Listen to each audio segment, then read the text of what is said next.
When there's no more hope is left in me, I can see what comes my way.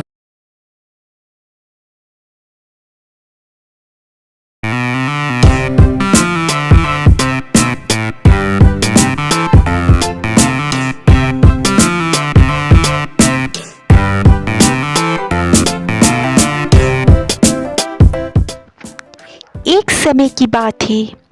एक जंगल में एक हाथी रहता था। हाथी अकेला था, उसका कोई दोस्त नहीं था। दोस्त ना होने के कारण हाथी हमेशा उदास रहता था और किसी से दोस्ती करना चाहता था। एक दिन हाथी अकेला ही जंगल में घूम रहा था तो उसे एक खरगोश दिखलाई दिया। हाथी खरगोश से बोला, खरगोश भाई, मेरा कोई दोस्त नहीं है, क्या तुम मुझसे दोस्ती करोगे? हाथी के विशाल शरीर को देखकर खरगोश डर गया।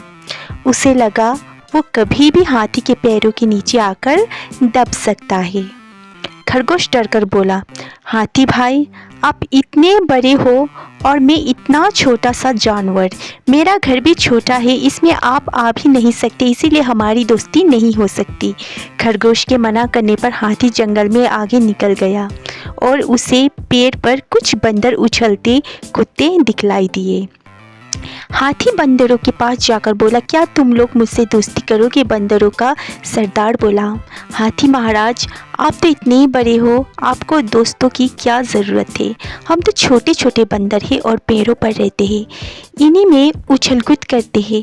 आप तो पेड़ पर भी नहीं चढ़ सकते, फिर हमारी दोस्ती कैसे होगी? बंदरों के मना करने पर हाथी उदास होकर फिर आगे चला गया। हाथी को रास्ते में कुछ पक्षी दिखलाई दिए। हाथी पक्षियों के मुखिया से बोला, क्या आप लोग मुझसे दोस्ती करोगे? हाथी को देखकर पक्षी डर गए और पक्षियों का मुखिया बोला, हाथी महाराज, हम तो आसमान में उड़ते हैं और आप ज़मीन पर चलते हैं, आपकी और हमारी दोस्ती कैसे हो सकती है? इस प्रकार पक्षियों के द्वारा मना करने पर हाथी फिर उदास हो गया और आगे चल दिया। चलते चलते अब हाथी बहुत थक गया था। हाथी ने सोचा अब किसी तालाब या नदी में जाकर पानी पिया जाए। हाथी एक तालाब के पास पानी पीने लगा, तभी उसे पानी में कुछ मछलियाँ दिखलाई दी। हाथी मछली से बोला, मछली बहन, मेरा कोई दोस्त नहीं है, इस जंगल में मैं अकेला हूँ, क्या तुम मुझसे दोस्ती करोगी? मछली कुछ सोचते हुए बोली, हाथी भाई, आप तो ज़मीन पर चलने वाले प्राणी हो और मैं पानी में रहने वाली। अगर मैं पानी के बाहर आती हूँ तो मैं ज़िंदा नहीं रह सकती और आप पानी में ज़्यादा देर नहीं रह सकते, तो हमारी दोस्ती नहीं हो सकती। इस प्रकार सभी जानवरों के द्वारा मना करने पर हाथी उदास होकर अपने घर चला गया।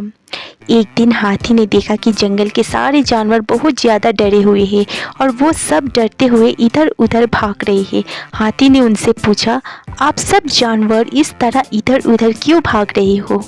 तभी उनमें से एक खरगोश बोला, हाथी महाराज, इस जंगल में कहीं से एक शेर आ गया है और वो हम सबको मारकर खा जाएगा, इसी डर से हम सब इधर उधर भाग रहे हैं। जानवरों की बात सुनकर हाथी ने सभी को रोका और बोला, भाइयों, आपको डरने की कोई ज़रूरत नहीं है, मैं आपके साथ चलूँगा और उस शेर से बात करूँगा। जंगल के सभी जानवर और हाथी शेर से मिलने के लिए पहुंचे और जैसे ही हाथी को शेर दिखलाई दिया, हाथी शेर से बोला, शेर महाराज, इस जंगल के सभी जानवर आपसे बहुत डर रहे हैं, कृपया आप इस जंगल को छोड़कर चले जाइए। हाथी की बात सुनकर शेर को गुस्सा आ गया। शेर बोला, अरे मोटे हाथी, क्या तू मुझे बतलाएगा कि मुझे कहाँ रहना चाहिए और कहाँ नहीं? अपने औकात में रह, नहीं तो मैं तुझे मार डालूंगा। शेर के द्वारा बदतमीजी पूर्वक बात करने से हाथी को गुस्सा आ गया और हाथी ने अपने सूंड में शेर को फंसाकर दूर फेंक दिया।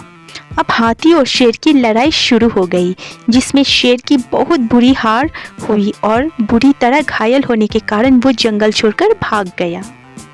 जंगल के सारे जानवर हाथी की बहादुरी से बहुत खुश हुए और अब सभी जानवर हाथी से दोस्ती करना चाहते थे। सभी जानवरों ने हाथी को अपना दोस्त बना लिया और उसे जंगल का राजा घोषित कर दिया। इस प्रकार हाथी और जंगल के सभी जानवर आपस में दोस्त बन गए और सुखपूर्वक जंगल में रहने लगे। शिक्षा। हाथी की इस कहानी से हमें शिक्षा मिलती है कि हम सभी को आपस में मिलकर रहना चाहिए।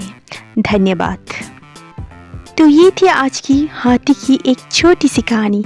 आप लोगों को कैसा लगा नीचे कमेंट बॉक्स में जाके कमेंट ज़रूर कर देना, और अच्छा लगे तो एक लाइक शेयर कर देना, और चैनल पे नए हैं तो एक सब्सक्राइब ज़रूर कर देना। तो मिलते हैं अगले ऐसे ही कहानी पर, तब तक के लिए आप सबको धन्यवाद। स्वस्थ रहे, खुश रहे। जय श्री राम।